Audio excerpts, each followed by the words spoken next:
Hello students, welcome to mathematics class. This is part 15 of the chapter squares and square roots.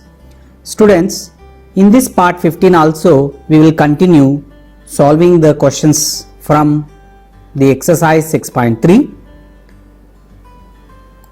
Students, we solved up to the question number 5 in our previous sessions. Now we will continue from the question number 6 onwards. In the question number 6, for each of the following numbers, find the smallest number by which it should be divided. So here we are asked to find which is the smallest number or whole number that's supposed to divide the given number so that the quotient become a perfect square. So this is the question. This is first part of the question. Anyway, second part will continue. Let us consider in the first one, and I have to find the prime factorization of 252. To find the prime factorization of 252, we will start dividing it with the prime numbers. Here, since it is even number, it is divisible by the prime number 2. Smallest prime number 2 will divide it. 2 ones are, 2 twos are, 2 six are, 2 6 threes are, 2 63s are 126. So this is not an even number, so not divisible by 2. It is divisible by 3. 3 21s are, 3 7s are. Therefore, we can write 252 as 2 into 2 into 3 into 3 into 7. That means in the prime factorization of the number 252, prime factors 2 are in pairs, 3 are in pairs, but only the prime factor 7 does not have its pair. Therefore, the smallest number or the smallest whole number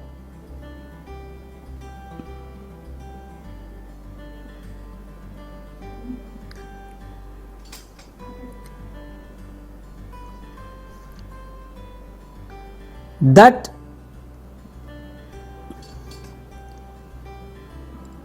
make 252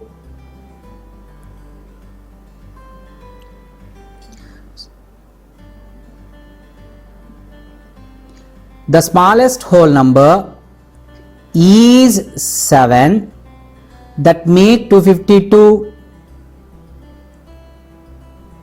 on division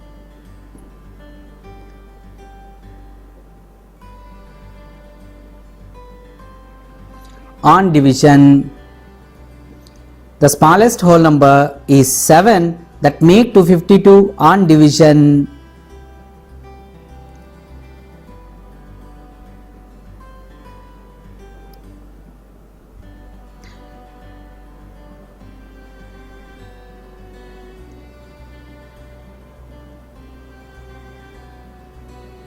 the quotient as a perfect square.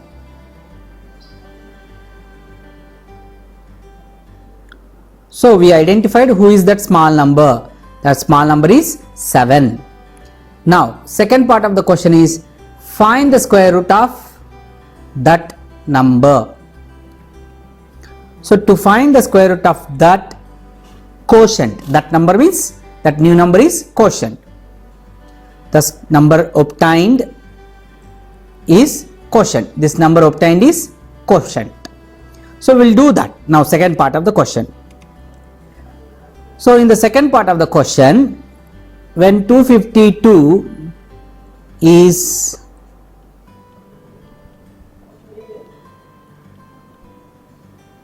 having no pair for the prime factor 7, Now 252 divided by 7 results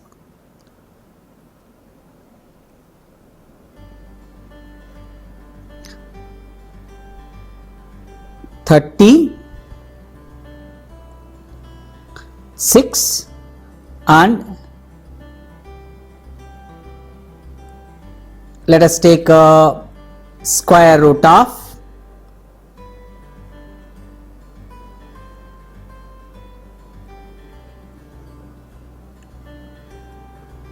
the quotient 36 is 6. How will you get that 6? It is because square root of that number obtained is 36, which is the product of one prime factor from this pair of 2's and one prime factor from this pair of 3's will give us 6. So this is how we solve. I will solve one more question for your understanding, then we will go for next question. Rest of the numbers you can do it. Now let us take the question number. Okay, I'll take question number 4. First we will do the prime factorization of it. So the prime factorization of 2645 is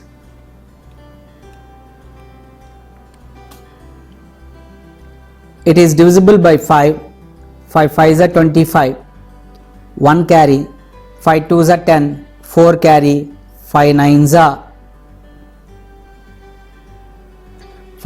are we have got 529 5s are, so 529 9 5s are gives 2645. Next, is this is divisible by 2? No, because it is not even. Is this number is divisible by 3? Sum of the digits is 16, so it is not divisible by 3 also. Is it divisible by 5? No, it is not divisible by 5. Is it divisible by 7? That we have to check. It is not even divisible by 7. How you can identify? We can identify like same 529 7 7s are 49 39, therefore 39 is not the divisor of 7, so it won't be further divided. Next, is 529 divisible by 11? No, it is not divisible by 11 also. Is 529 divisible by 13? This is how you have to keep identifying which is the prime number that it divides 529. In this question, here normally children get stuck. So the moment you correctly identify who divides, so which prime number divides 529 will resolve your problem here. See, we checked with 2, 3, 5, 7 and 11, 13, 17, 19 and 23. Students, we will get failed from these prime numbers while dividing 529. So it is not divisible by up to 19. The prime number 19, till there if you check, it won't be divisible. It is divisible by 23. So 23 2s are 46, 6, 9, 23, 23s are, it is divisible. So 23, 23s are, it is 529. Therefore 2645 is having prime factor 23 in pairs. Only the 5 is not having its pair. So it is to be divided by 5. We say 5 is the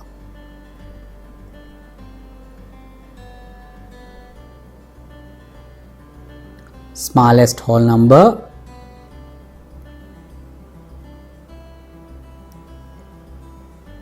by which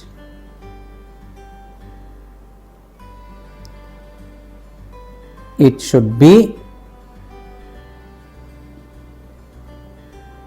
divided to make the quotient as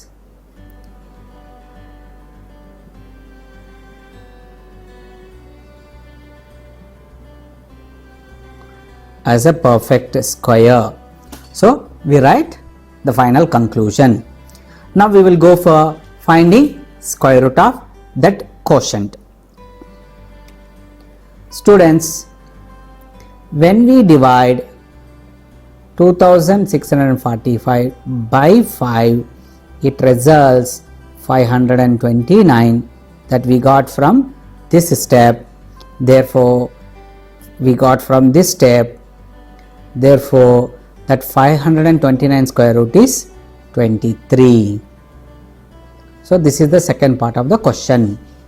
I hope you understood the concept, how we did in the question number 5, by which smallest whole number, that given number is to be multiplied. We found in the question number 6, by which the smallest whole number, the given number to be divided, we will find through prime factorization method only. So here the heart of the solution of the problem is in doing prime factorization of a given number. Now we will continue with the next question number 7. I expect you doing remaining questions of or sub questions of this 6th question.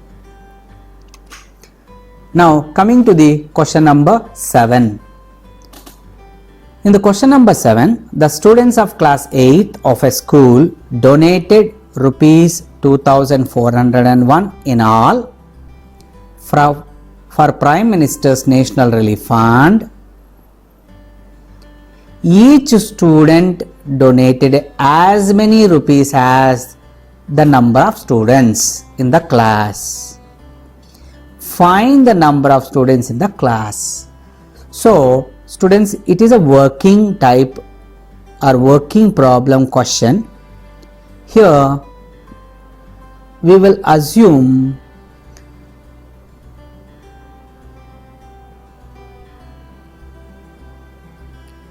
that the number of students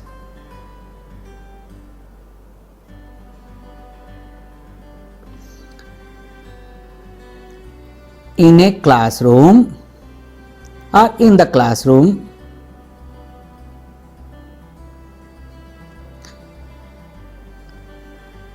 as X. If there are X number of students in the classroom, automatically from the sentence each student donated as many rupees as the number of students. Therefore, the amount the amount that each student donated will be rupees X. So each student is donating X rupees and there are X number of students. Therefore, the total money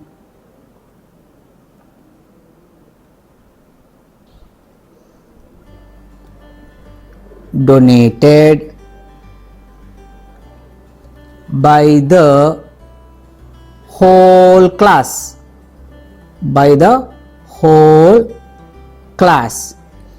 is rupees X multiplied by X number of students.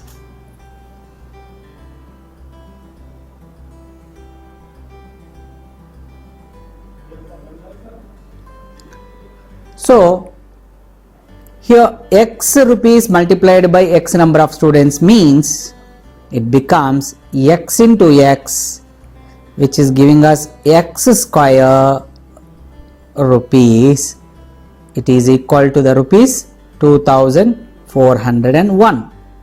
So this is what we are given to solve.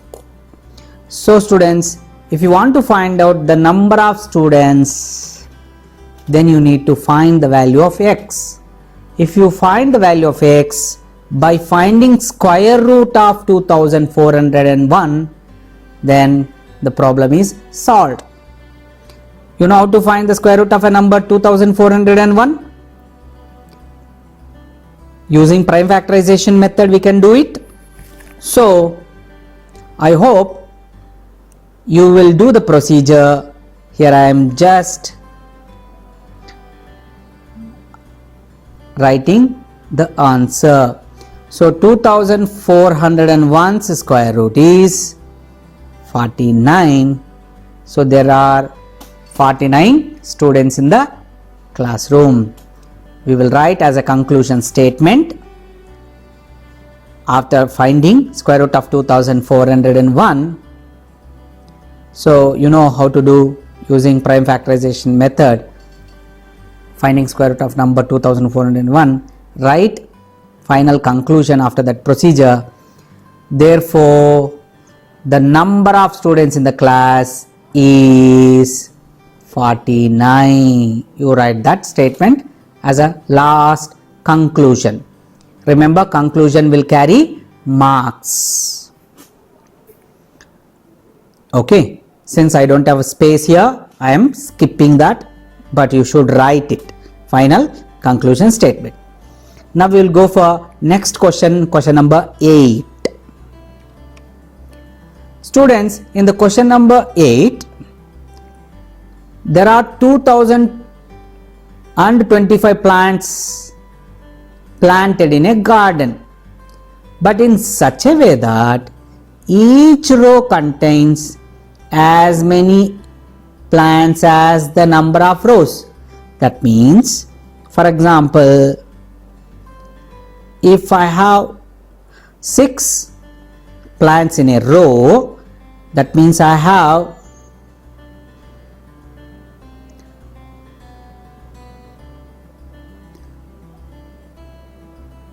I have 6 rows.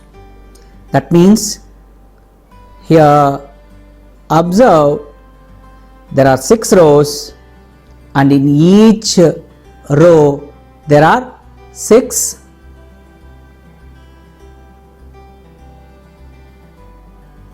plants. That means total number of plants becomes a square of 6. The total number of plants becomes 36 because 6 are 6 rows into 6 plants in each row becomes 36 plants. So similar thinking we have to have here. By assuming we can do this. What to assume?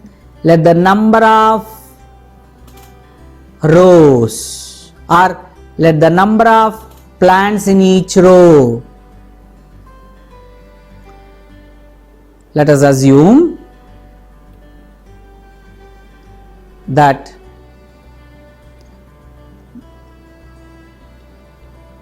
number of plants in each row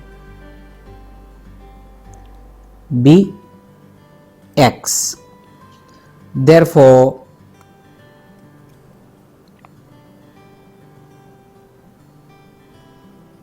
there are x rows in the garden. So when there are x rows in the garden, therefore the total number of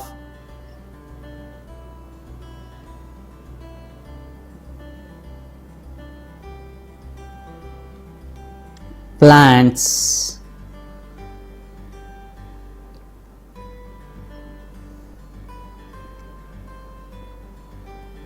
in the garden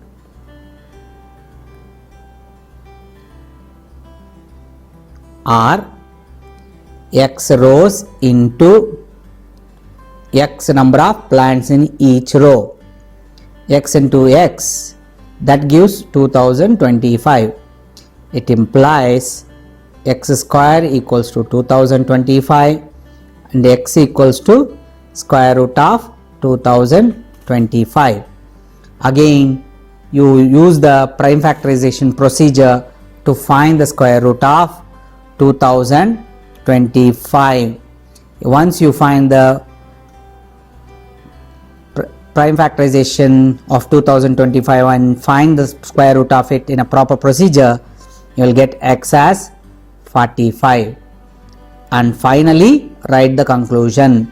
So that procedure of doing prime factorization will carry marks. This working steps will carry marks. Even this assumption will carry marks. And final conclusion also will carry marks. Therefore, the number of rows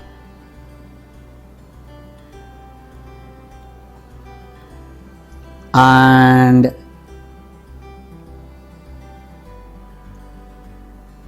number of plants in each row be x. So this is how you have to finally write the conclusion. So students, here I am going to conclude this session. We will continue our next session from the same exercise 6.3 question number 9 onwards. Till then, I say thank you. Jai Hind.